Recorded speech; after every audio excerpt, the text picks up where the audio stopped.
Good afternoon. This presentation is our group, Eve Mullen, Helen Kane, Ainsley Stubbs, and myself, Michael Barrick's interpretation of what we believe will be the after effects of iPremier and what they might do as a result of the data breach. Firstly, to determine the aftermath of the iPremier data breach, it is best to closely examine the results of similar data breaches, compare it to what happened to iPremier so we can determine how they will respond to the incident. Several of these major companies include Target, Sony's PlayStation Network, and Apple's very own iCloud server. Shortly after the data breach for these companies was found to majorly affect the clients of the companies. Thus they had to release statements explaining the situation, what had happened, how it happened, and how it affected the clients. On average, a record of data can sell roughly for 50 cents. However, because data can be quickly and efficiently be stolen, it can add up quite efficiently. Thus, depending on how much data was stolen, we can determine the aftermath of iPremier's data breach. In our presentation, Ahilin will be talking about how we believe iPremier will respond to the public about the situation and why they should do this.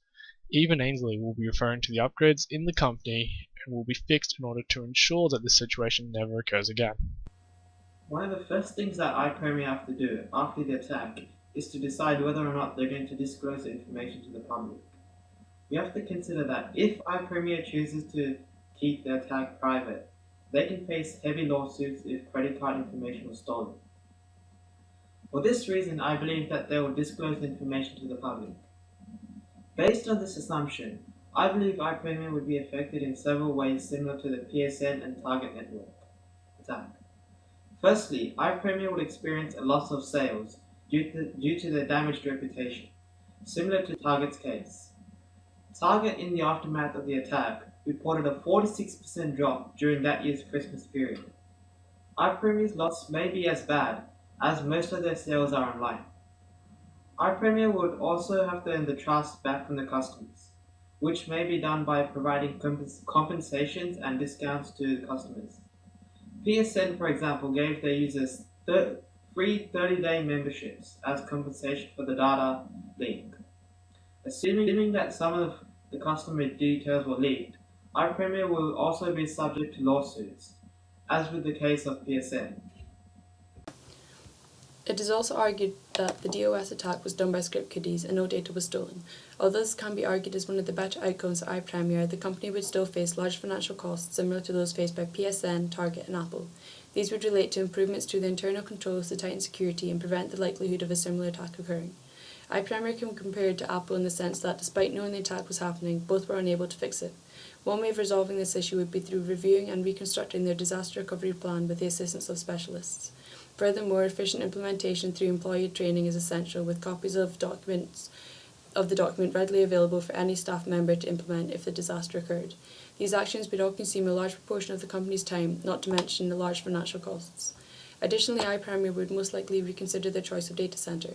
Choosing a new one would incur additional research costs and further investment into the chosen, more reliable data center. Due to the contract agreement with QData, iPremier may be forced to continue to pay fees to the center despite no longer using them. If chosen correctly, a new data center could prevent a similar attack as faced by Target in 2013. Although the idea that a prank attack is better than a successful one, it does not mean that iPremier would have been unaffected. Since maximizing profits is a key strategic goal, it can be argued that this not only would not be reached due to the costs incurred as discussed, but furthermore these could lead to financial losses, in which case iPremier could face a tarnished reputation and a risk of failure. It is believed that BPR is an effective way of avoiding the breach from occurring again and making sure that any other faults in the system can be avoided. In order to achieve a successful BPR, iPremier should carefully plan a strategy and create a vision for the company that would determine the possible outcomes, including possible costs of the change and the possible financial positions as a result of the redesign. The next thing would be to ensure that the company have an effective and efficient team that demonstrate initiative and are willing to learn. iPremier should conduct workshops and training sessions to ease the employees of the transition, as well as train them in the possible change in procedures. Lastly, when iPremier have the well-trained team and well-established plan, they can begin to implement the redesign of the business, and after a significant amount of time, they can thoroughly assess the changes that have been made.